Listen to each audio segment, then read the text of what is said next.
नमस्कार दोस्तों, GK study with Rakesh में आपका हार्दिक स्वागत है। और भी दोस्तों कैसे हैं, सब बढ़िया होंगे। सबसे पहले क्लास की लिंक शेयर कर दो। भी हम हमारा क्लास कल वाला टॉपिक है, कंटिन्यू करते हैं। कल टॉपिक पढ़ के शुरुआत की थी हमने राजस्थान के प्रमुख त्यौहार, तो आज उसी को स्टार्ट करते हैं। तो हेडिंग डालें भी राजस्थान के प्रमुख त्यौहार। आज लाइटिंग वगैरह बढ़िया सब है। कल थोड़ी लाइटिंग की प्रॉब्लम थी क्योंकि पहला ही वीडियो था दोस्तों। दिख रहा है सबको। राजस्थान के प्रमुख त्यौहार यानी हमने श्रावण महीना कंप्लीट कर लिया था। श्रावण महीने के बाद में मैंने एक बड़ी तीज भी बता दी थी, और मैंने कल जो प्रश्न पूछा था उसका आंसर बता देता हूँ दोस्तों। सबसे पहले मात्र एक लड़की का आंसर आया था और किसी का आंसर नहीं आया। आज भी मैं खूब सारे क्वेश्चन पूछूंगा, देखते हैं दोस्तों आपकी कितनी तैयारी है। देख लीजिए आपकी कितनी तैयारी है। आप अगर अच्छे से लाइक शेयर करते हैं तो विश्वास रखें इतना अच्छा कंटेंट करवा दूंगा कि आपको के एग्जाम में प्रश्न गलत नहीं होने चाहिए। फिर भी तो मैंने पूछा था कि पाप की सेना या पाप की बारात, बाबर की सेना को किसने कहा था? तो ध्यान रखना, इनके समकालीन हुए हैं सिखों के प्रथम गुरु जिसे कहते हैं नानक साहब। नानक साहब ने इनको कहा था पाप की बारात। तो ये ध्यान रखना, भक्ति एवं सूफी आंदोलन में पढ़ा जाता है इनको। हालांकि ये भक्ति संत है और निर्गुण भक्ति विचारधारा के संत रहे, लेकिन वो सब बात की बातें हैं। टॉपिक का नाम मैंने बता दिया था। तो आज हेडिंग डालो भी राजस्थान के प्रमुख त्यौहार। लाइक शेयर कर देना। सबसे पहले आपका ये काम है, मेरा काम नहीं। मेरा काम है अच्छे से पढ़ाना। इतना ज़बरदस्त पढ़ा दूंगा कि आपको कोई सी भी, मैं कह रहा हूँ एक बार अगर ये पढ़ लो तो गाइड की भी जरूरत नहीं पड़ेगी, क्योंकि आपके पास में इतना समय नहीं है। नोट्स बनाने की जरूरत नहीं है, बस साथ साथ में क्लास देखते रहें, अच्छे से याद हो जाएगा। और मैं तरीका बता दूंगा कि कौन कौन सी चीज़ पढ़नी है आपको। तो श्रावण महीने के कंप्लीट हो गए थे। आज हमें पढ़ना है भाद्रपद महीना, यानी महीना कौन सा है? भाद्रपद। तो दोस्तों सबसे पहला क्वेश्चन तो यही बन गया, यानी भाद्रपद महीने से ही बन जाएगा। आपसे पूछ लेना कि सबसे बड़ा मेला कौन सा, सबसे बड़ा महीना कौन सा है? तो सबसे बड़ा महीना यही है। अब सबसे बड़े महीने का मतलब क्या है? अब महीने में तो 30 दिन ही होते हैं, सभी में 30 दिन होंगे। सबसे बड़े महीने का मतलब इसमें बहुत ज्यादा त्यौहार आएंगे भी। सबसे बड़ा महीना है भी दोस्तों ये, स्टार लगाओ इसे। सामान्य किताबों में ये बातें नहीं दे रखी अभी। भाद्रपद महीने को मैंने आपको कल तरीका बता के गया था कि उसी तरीके से पढ़ना है। एक तरफ हम पढ़ेंगे, सबसे पहले कृष्ण पक्ष पढ़ेंगे, ये लो भी दोस्तों कृष्ण पक्ष, और दूसरी तरफ पढ़ेंगे हम शुक्ल पक्ष। शुक्ल पक्ष दोस्तों कोई भी चीज नहीं छोड़ेंगे। अब छोड़ने का मतलब ये होता है कि हमने एक टॉपिक पूरा पढ़ लिया और एक इंपॉर्टेंट बात छोड़ दी और उसी से ही प्रश्न बन गया, तो फिर टॉपिक पढ़ने का फायदा क्या हुआ? इससे अच्छा है कि पूरा ही पढ़ लिया जाए। तो मैं आपको पूरा ही पढ़ाने का प्रयास करूंगा। हमें सबसे पहले तो वो प्रश्न पढ़ने हैं जो ऊपरी से पूछे जाते हैं, हालांकि डीप भी बताएंगे। तो आपको सबसे पहले याद क्या करना है? तो कृष्ण पक्ष में कौन कौन से त्यौहार आते हैं दोस्तों? मैं सिर्फ त्यौहारों के नाम लिखूंगा। ये तीन लिखा है तो इसका मतलब है कृष्ण तृतीया, भाद्रपद कृष्ण तृतीया। ध्यान रख लेना दोस्तों। तो इसे क्या कहते हैं? कजली तीज कहते हैं, कजली तीज। तो ये मैंने आपको बता दी थी अच्छे तरीके से। इसके बाद में ये आती है छठ, इसे कहते हैं ऊब छठ, ऊब छठ। इसी को कह देते हैं हल छठ। इसके बहुत सारे नाम हैं दोस्तों। हल छठ के अलावा इसी को कहते हैं चंदन षष्ठी। अब ये चंदन षष्ठी क्यों कहते हैं, हल छठ क्यों कहते हैं, तो ये सारा पूरा डिटेल से बताऊंगा। पहले तो आपको ये ध्यान रखने हैं किसे कहते क्या है, ये आती कब है। इसके बाद में सबसे महत्वपूर्ण यही है कृष्ण जन्माष्टमी।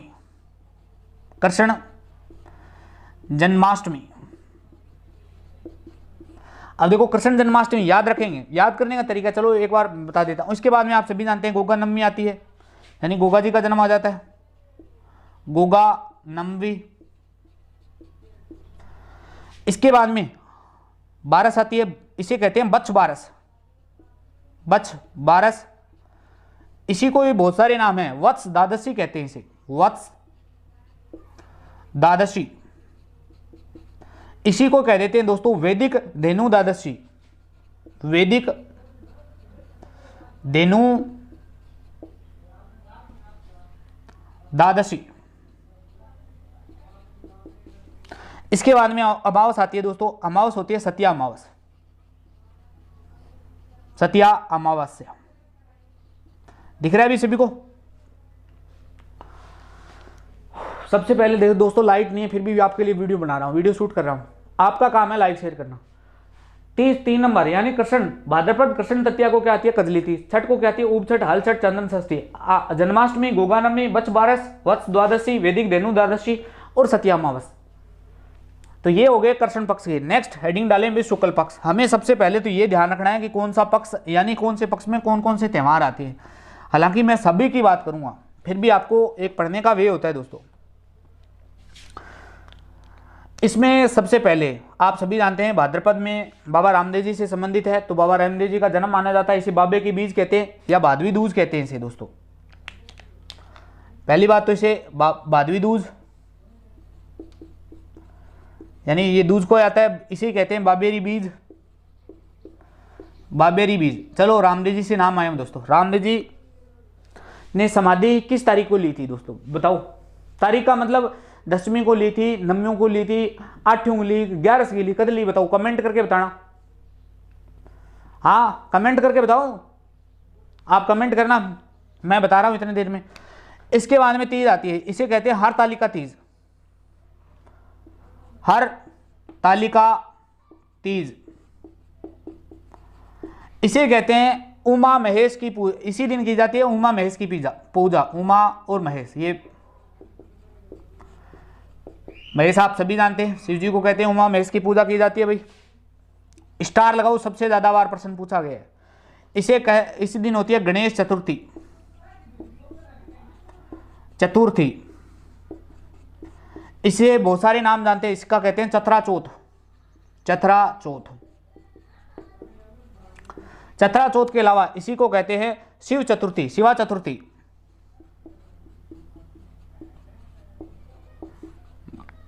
इसी को कहते हैं दोस्तों चुबी जैन तीर्थ। चुबी जैन तीर्थ है।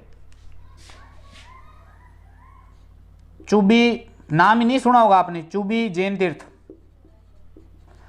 साथ साथ में बता देता हूं ये बढ़ता कहाँ है दोस्तों? जैसलमेर में बढ़ता है, बस इसकी इतनी ही डिटेल है, बाकी और कोई होगी तो बता दूंगा। फिलहाल आप याद रखें चुबी जैन तीर्थ का पड़ता कहाँ है, तो ध्यान रखना कहाँ पड़ता है, जैसलमेर में पड़ेगा। एक पांडुपोल मेला भी बढ़ता है दोस्त, पांडु पौल मेला। रीट वालों आंख बंद कर लो, प्रश्न आया तो इन्हीं में से आएगा। पंचमी को होती है ऋषि पंचमी। सप्तऋषियों की पूजा की जाती है दोस्तों, ऋषि पंचमी। इसके अलावा देखो जन्माष्टमी के दिन कृष्ण जन्माष्टमी होगी, कृष्ण पक्ष को और शुक्ल पक्ष को। तो गाना भी सुन रखा होगा आपने, कौन सा गाना? राधा क्यों गोरी कृष्ण क्यों काला। तो राधा गोरी है, गोरी कब गोरे पक्ष में ही जन्म होगा यानी शुक्ल पक्ष में। तो ये भी याद रख सकते हैं राधा अष्टमी। राधा अष्टमी, राधा अष्टमी को कहते हैं दोस्तों यानी 8 को तारीख को मनाई जाती है। दधी चिदवती, दधी चिदवती, चिदवती ये मेला ही बढ़ता है दोस्तों। इसी दिन भरतरी मेला बढ़ता है, भरतहरी। पूरा बताऊंगा दोस्तों भरतरी। इसी दिन निम्बार्क संप्रदाय,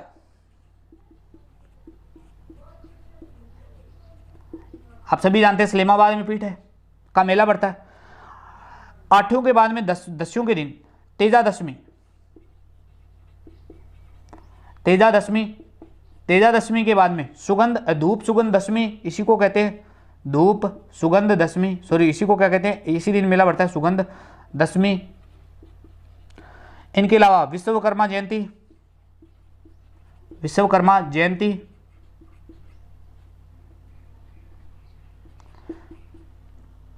और खेजड़ली वृक्ष मेला। ये लो दोस्तों सबसे मोस्ट है, खेजड़ली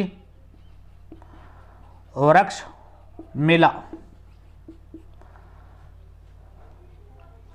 इसके बाद में 11 दोस्तों स्टार लगाओ, सबसे ज्यादा वाला प्रश्न यानी 2-4 ही प्रश्न। देखो कृष्ण कजली तीज पूछा जाता है, कृष्ण जन्माष्टमी, गोगा नवमी। इसके बाद में गणेश चतुर्थी, भादवे, ये बाबा रामदेव जी से जुड़ी हुई, तो रामदेव जी से प्रश्न तो आता ही आता है। लोक देवताओं में तो आप 100% एक आएगा।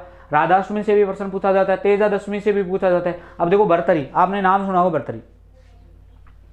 भरतरी से एक बार प्रश्न पूछा था कि राजस्थान में किस, भरतरी का आप सभी जानते हैं कि गुफा कहाँ? रणथंभौर में। तो रणथंभौर में इनकी गुफा के पास में कुत्ते की छतरी है, और ये प्रश्न पूछ लिया था आरपीएससी ने। प्रश्न ये पूछा गया था कि कुत्ते की छतरी राजस्थान के किस वन्य जीव अभ्यारण्य से जुड़ी हुई है, तो कहाँ है? रणथंभौर में। हालांकि पूरे डिटेल पढ़ेंगे, अभी मैं बता रहा हूं आपको सिर्फ पढ़ना क्या क्या है। झूलन एकादशी, इसको कहते हैं झूलन एकादशी, इसे ही कह देते हैं देव झूलनी ग्यारस, देव झूलनी ग्यारस। एक 14 तारीख को आती है दोस्तों, यानी चतुर्दशी को आती है, अनंत चतुर्दशी पर्व, अनंत चतुर्दशी पर्व। और पूर्णिमा को आती है श्राद्ध पक्ष, आरंभ हो जाते हैं दोस्तों, श्राद्ध पक्ष आरंभ। अब आप सभी जानते हैं जैसे ही श्राद्ध पक्ष आरंभ हो जाते हैं तो त्यौहार समाप्त हो जाते हैं ये, और ये आश्विन महीने की अमावस्या तक चलते हैं, आश्विन अमावस्या तक चलते हैं, अमावस्या तक चलते हैं दोस्तों। तो इतने तक कोई मेला नहीं आएगा दोस्तों। श्राद्ध में आप सभी जानते हैं कुछ नहीं मनाया जाता। तो ये हैं दोस्तों मेले। शुक्ल पक्ष को यानी पहले कृष्ण पक्ष में कजली तीज थी, छठ को आती है उप छठ, पिछके वो उसके बाद में कृष्ण जन्माष्टमी, गोगानवमी के बाद में बच्छ बारस, और अमावस्या को सत्या अमावस। दूज में भादवे की दूज, तीज को हरतालिका, चौथ को गणेश चतुर्थी, पांचों को ऋषि पंचमी, उसके बाद में राधा अष्टमी, तेजादशमी, खेजरली, इसी को कहते हैं झूलना एकादशी, देव झूलनी ग्यारस, 14 को अनंत चतुर्दशी पर्व, और 15 को यानी पूर्णिमा हो जाती है तो श्राद्ध पक्ष आरंभ हो जाता है। और ये श्राद्ध पक्ष कब तक चलता है, तो आश्विन अमावस्या तक चलता है दोस्तों, ये ध्यान रखें। मेलों की दृष्टि से सबसे बड़ा मेला कौन सा है, तो भाद्र पक्ष। ये थी भाद्र पक्ष के मुख्य मेले। अब हम पढ़ते हैं इसकी प्रत्येक डिटेल। यहाँ तक समझ में है? अगर फिर भी स्क्रीनशॉट वगैरह लेना हो तो ले सकते हैं दोस्तों। आप ले लिया भाई? लाइक शेयर नहीं करते आप, बस यही कमी रहती है दोस्तों, लाइक शेयर जब तक मजा नहीं आता भाई। तो हेडिंग डालें भी। सबसे पहले कौन सी है? कजली तीज तो हमने पढ़ ली, कजली तीज के बाद में कौन सी है? अरे ये तो बता दो, कजली तीज के बाद में क्या पढ़ना है?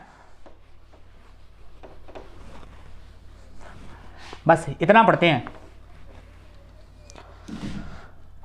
कजली तीज, बाबा रामदेव जी का अब तक कमेंट नहीं आया आपसे। सबसे पहले हेडिंग डाले ऊब छठ।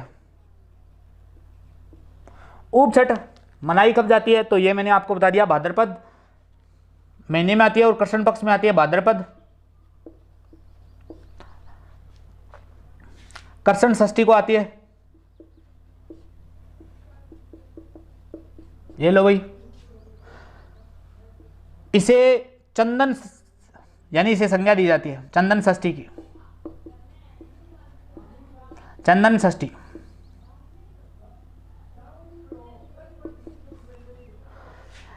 कन्याएं व्रत रखती है, कुंवारी कन्याएं व्रत रखती है भी।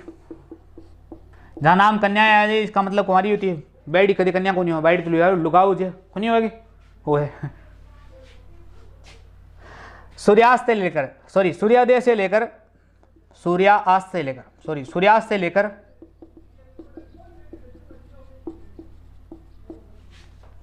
चंद्रोदय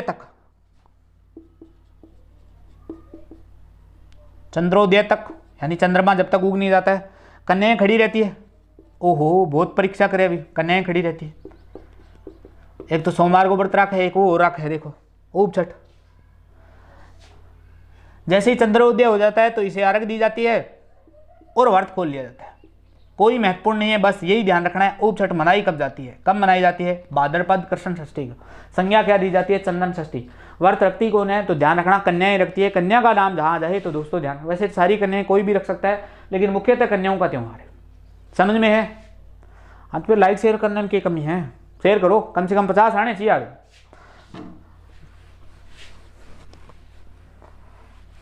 अरे एक एक दोस्त है ना, दो दो कोई भेजेगा ना तो हो जाएगी भी क्लास शेयर। तो नेक्स्ट हल षष्ठी। अब ये बार बार लिखने की आवश्यकता नहीं है कि भाद्रपद कृष्ण षष्ठी को मनाई जाती है। चलो लिख ही देता हूं, तारो के भरोसो। कृष्ण षष्ठी यानी जिस प्रकार मैं शॉर्ट ट्रिक अपना रहा हूं, कहीं आप ही को गुरु जी बताओ अपना है, आपनों को चालन दो।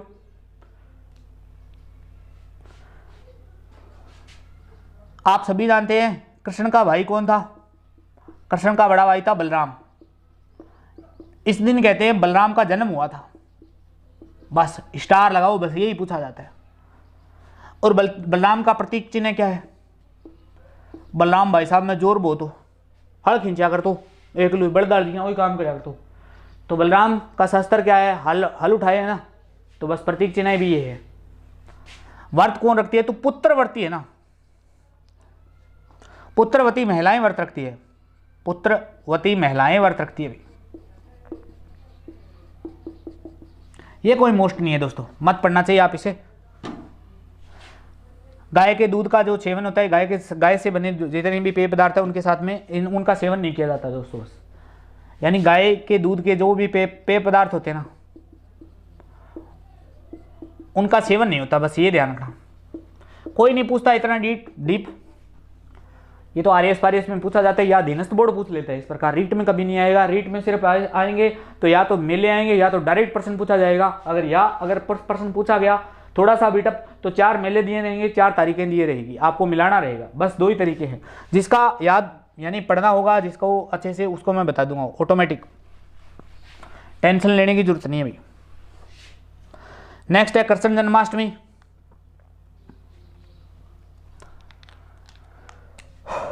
कृष्ण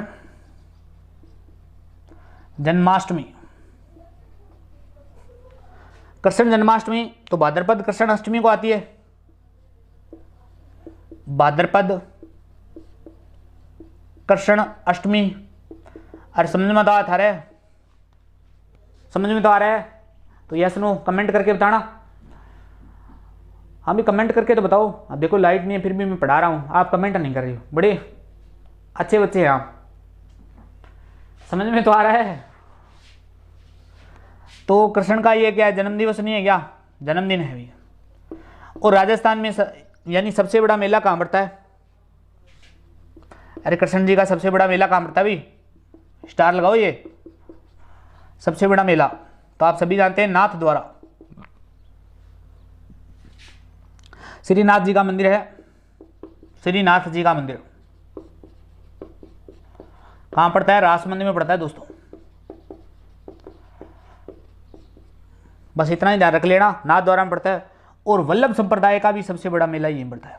ये स्टार लगाओ दोस्तों। 1% तो लोक देवताओं में से आता है, 1% आता है संत एवं संप्रदाय से। तो ये वल्लभ संप्रदाय का सबसे बड़ा मेला पड़ता है। वल्लभ संप्रदाय का सबसे बड़ा मेला।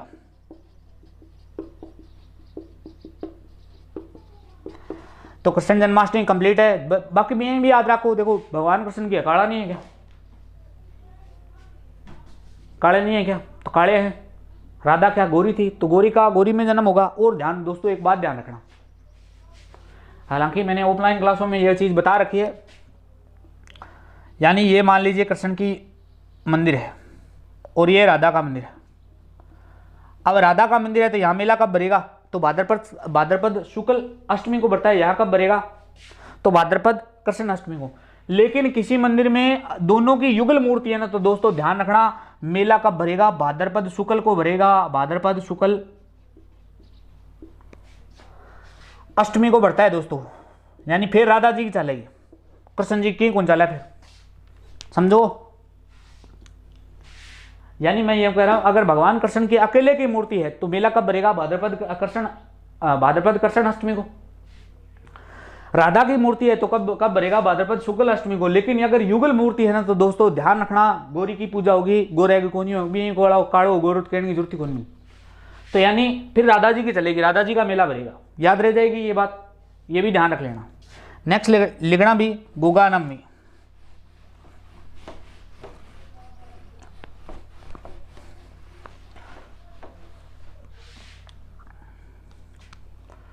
गोगा नवमी तो भाद्रपद कृष्ण नवमी को आता है भी। भाद्रपद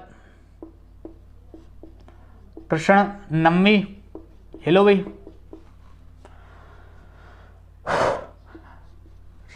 लोक देवता हैं और कहते हैं इस दिन गोगा जी गायों की रक्षार्थ हेतु वीरगति को प्राप्त हुए थे। गोगा जी गायों की रक्षार्थ हेतु वीर गति को प्राप्त। लो चलो एक प्रश्न पूछूं, रीड सेकंड लेवल वाले और फर्स्ट लेवल वाले दोनों के लिए। कमेंट बॉक्स में उत्तर आना चाहिए, पर्सनल, अरे गलत सही है यही बता दूंगा मैं आपको। एक व्यक्ति को कहा जाता है सांपों का देवता, एक को कहा जाता है नागों का देवता। अब सांप ही नाग होता नहीं है क्या? बताओ किसको सांपों का देवता कहा जाता है, किसको नागों का देवता कहा जाता है? कमेंट करके बताओ। मैं पढ़ा रहा हूं, आप कमेंट देखूंगा, बाद में देख लूंगा, कोई बात नहीं सभी के, लेकिन देखूंगा जरूर।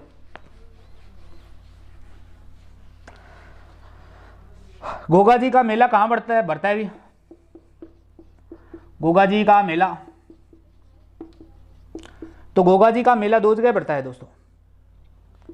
एक बोलते हैं शीर्ष मेढ़ी, जिसे शीश मेढ़ी भी लिख देते हैं, शीश मेढ़ी। ये कहां पड़ती है दोस्तों? शीश मेढ़ी पड़ती है अपने ददरेवा चूरू में, ददरेवा और चूरू। एक पड़ती है धुरमेड़ी।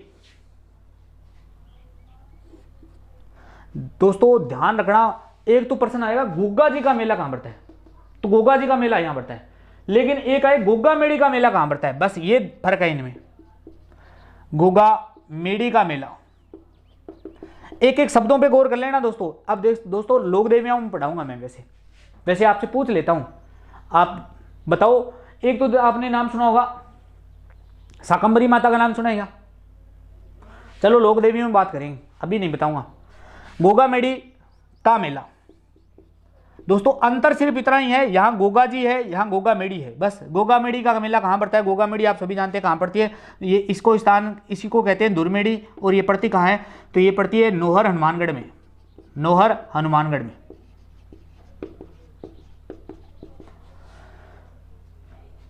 सर्वाधिक लंबे समय तक चलने वाला मेला यही है दोस्तों, सर्वाधिक लंबे समय तक चलने वाला मेला आल्यूसा। गोगा जी हूं, मेला संबंधी देता है प्रश्न। बाकी तो गोगा जी तो अपने आप में एक चैप्टर है पूरा, वो तो हम चैप्टर में बात करेंगे, लेकिन फिलहाल यही ध्यान रखें, क्योंकि फिर दोस्तों टॉपिक कंप्लीट नहीं हो पाता इस प्रकार। तो फिर रामदेव जी भी आएंगे, तेजा जी भी आएंगे, तो पूरे महीने में मैं तो यही बताने में रह जाऊंगा। आप सेपरेट पढ़ेंगे सबको। गोगा जी, गोगा नवमी मेला कब पड़ता है? भाद्रपद कृष्ण नवमी को। गोगा जी गायों की रक्षा हेतु, आप सभी जानते हैं किससे युद्ध हुआ था? हाँ बताओ भाई। महमूद गजनवी से युद्ध हुआ था, आप सभी जानते हैं। 1000 ईस्वी के लमसम इनका जन्म है, तो 1000 ईस्वी में आए थे ये। इनको संज्ञा भी दी जाती है पीरों की पीर, जार पीर, गोगा जी, ये सब बात की बातें हैं। गोगा जी में पढ़ेंगे। गोगा जी का मेला कहाँ पड़ता है? शीर्ष मेढ़ी में, बस यही ध्यान रखें। गोगा मेढ़ी का कहाँ पड़ता है? गोगा मेढ़ी का पड़ता है दुर्मेढ़ी, नोहर हनुमानगढ़ में। राजस्थान में सर्वाधिक लंबे समय तक चलने वाला मेला कौन सा है? तो गोगा जी का मेला सर्वाधिक लंबे समय तक चलने वाला है। ठीक है दोस्तों, समझ में? यहाँ तक समझ में? तो एक बार लाइक शेयर करके बताना भी सबको था, थम्स अप करो भी, थम्स अप तो कर दो। नेक्स्ट लिखो भी बच बारस।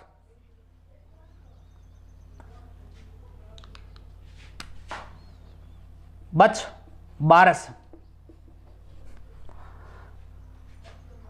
का मेला बढ़ता है अभी भाद्रपद कृष्ण बारस को। भाद्रपद कृष्ण बारस। पुत्रवती महिलाएं व्रत रखती है। गाय के बछड़ों की पूजा की जाती है, बस यही ध्यान रखना, गाय के बछड़ों की पूजा।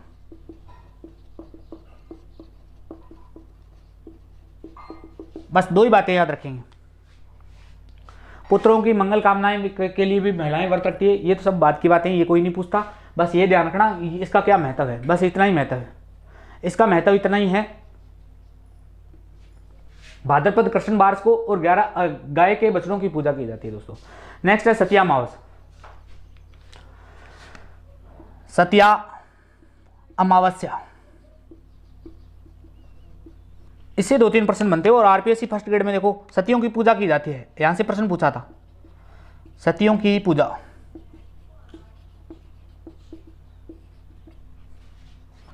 रानी सती का मेला कहां पड़ता है दोस्तों?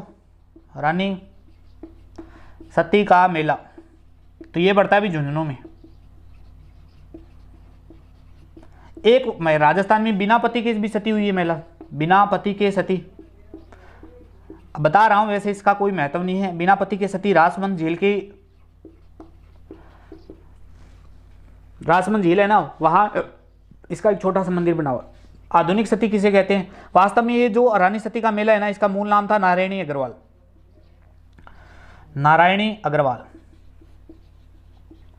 आधुनिक सती रूप कंवर है। हाँ चलो, इतिहास में आप सभी बताओगे। चलो, ये राजस्थान हिस्ट्री से संबंधित है, सभी का पूछा जाएगा। एक प्रश्न बताना, मध्यकालीन इतिहास का प्रथम जौहर के साक्ष्य कहाँ से मिले? चलो, सतियों का नाम आया तो आपसे प्रश्न पूछ लिया रीट वालों से कि मध्यकालीन इतिहास के प्रथम जौहर के साक्ष्य कहाँ से मिले हैं? बताओ भाई, हाँ बताओ, कमेंट करके बताना। तो ये समझ में है, सतिया अमावस सतियों की पूजा की जाती है। रानी सती का मेला बढ़ता है झुंझुनू में। इसका मूल नाम था नारायणी सती, और बिना पति के भी सती हुई रासमंद। और आधुनिक सती है जो आप सभी जानते हैं, रूपकंवर है, लेकिन 1987 में हुई थी। 1987 के बाद में आप सभी जानते हैं सती प्रथा पर बहुत कड़ी रोक लगा दी थी। और आरपीएससी फर्स्ट ग्रेड में ये पूछा था कि किस धारा में उल्लेखित है, तो धारा 5 में है। लेकिन फिर भी हम सती वाला चैप्टर है वो बाद में पढ़ेंगे अभी। इसके बाद में आती है हरतालिका तीज। बस दो तीन त्यौहार हो रहे हैं भाद्रपद के। हरतालिका तीज, हरतालिका तीज कब आती है? तो महिलाओं का प्रमुख त्यौहार है और भाद्रपद शुक्ल तृतीया को आती है। भाद्रपद शुक्ल तृतीया को महिलाओं का ही प्रमुख त्यौहार है। शिव पार्वती की पूजा होती है दोस्तों, शिव पार्वती की पूजा। और 13 प्रकार के व्यंजन बनाए जाते हैं। 13 प्रकार के व्यंजन। व्यंजन बनाकर कल्पे जाते हैं, यानी परोसे जाते हैं। बस यही ध्यान रखना। सबसे मोस्ट आगे वाला, यानी हरतालिका तीज के बारे में कोई नहीं पूछता, क्योंकि आगे वाला त्यौहार है वो सबको ले डूबेगा, और उसी का नाम है गणेश चतुर्थी। तो हेडिंग डाले में गणेश चतुर्थी। त्यौहार का नाम है गणेश चतुर्थी।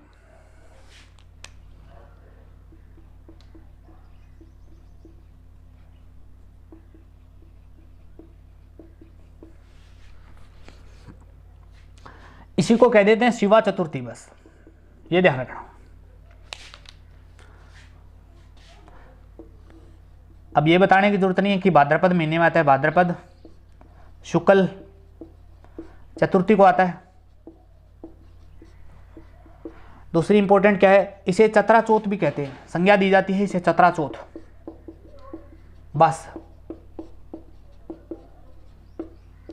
अब गणेश जी के जितने भी मेले हैं, जितने भी मंदिर है ना दोस्तों, मंदिर वाला चैप्टर अभी अपने आप में बहुत इंपॉर्टेंट है। 5-6 मंदिर बताऊंगा गणेश जी के। कट सुत्या पड़े है, कट मूंछ पर सवार है, कट खड़े है, कट 3 नेत्र है, सब बताएंगे भी। तो इसे चतरा चौथ भी कहते हैं। ये मूलतः त्यौहार है ना, रीट वालों के लिए बता रहा हूँ, मूलतः त्यौहार कहाँ का है? तो ध्यान रखना दोस्तों, महाराष्ट्र का है। बस इतनी बातें याद रखेंगे। बाकी रीट वालों थोड़ा सा और बता देता हूँ, क्योंकि यहाँ से प्रश्न पूछे जा सकते हैं।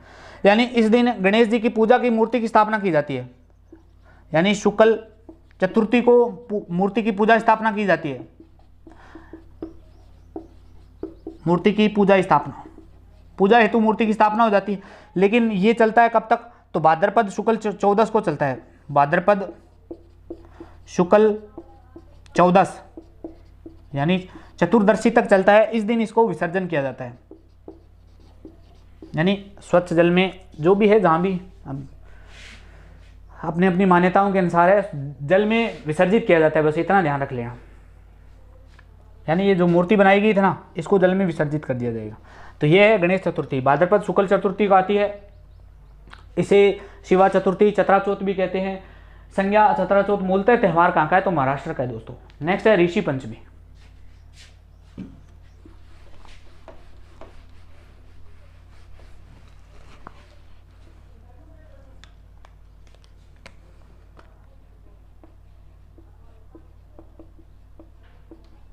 ऋषि पंचमी भाद्रपद शुक्ल पंचमी को आती है दोस्तों।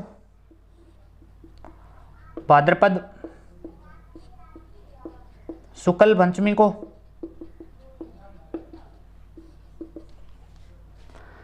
सप्तऋषियों की पूजा का विशेषता, सप्तऋषि की पूजा की जाती है। बस इतना ध्यान रखेंगे। गंगा में स्नान का बहुत महत्व, चलो बता ही देता हूँ। गंगा में स्नान है ना, स्नान का महत्व है।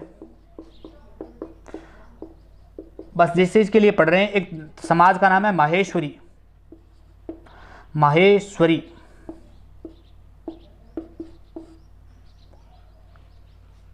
माहेश्वरी समाज है ना दोस्तों, माहेश्वरी माहेश्वरी समाज इस त्योहार को रक्षाबंधन मानता है, इसलिए इसे क्या राखी त्योहार कहते हैं। यानी माहेश्वरी त्योहार, माहेश्वरी समाज है ना, वो इस दिन राखी बांधता है सभी को अपने समाज में, इसलिए माहेश्वरी समाज में इस त्योहार का नाम क्या रखा गया है, तो राखी त्योहार कहते हैं। नेक्स्ट राधाष्टमी।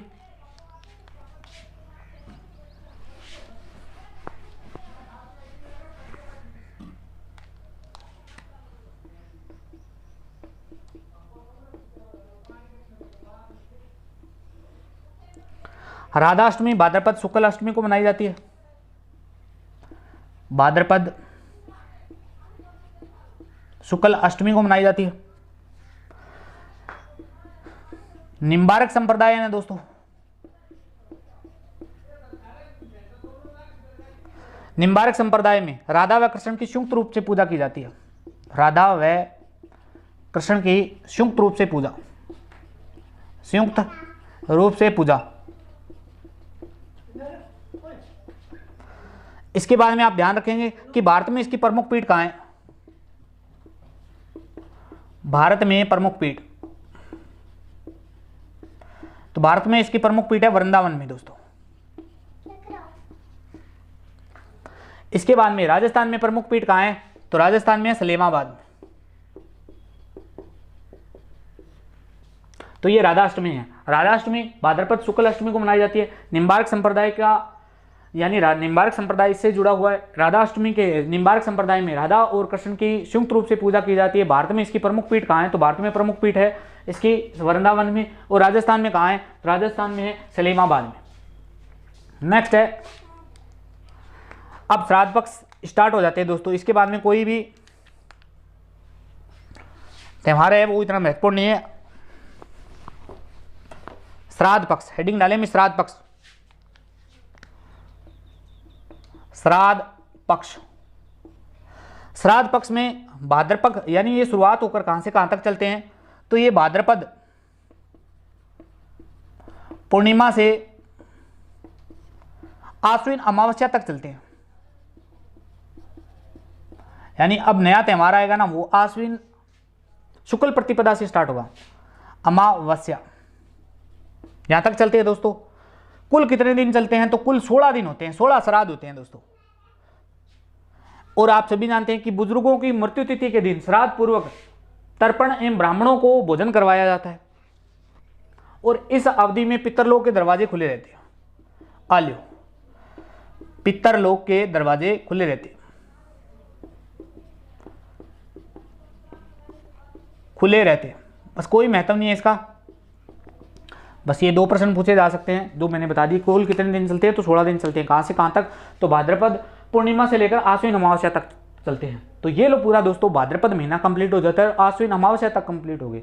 आज हमने कंप्लीट यानी 1.5 महीना पूरा कंप्लीट कर दिया है। तो यह वीडियो आपका कैसा लगा, अच्छा लगा तो लाइक शेयर कमेंट जरूर करना दोस्तों। मिलते हैं नेक्स्ट वीडियो में। धन्यवाद दोस्तों।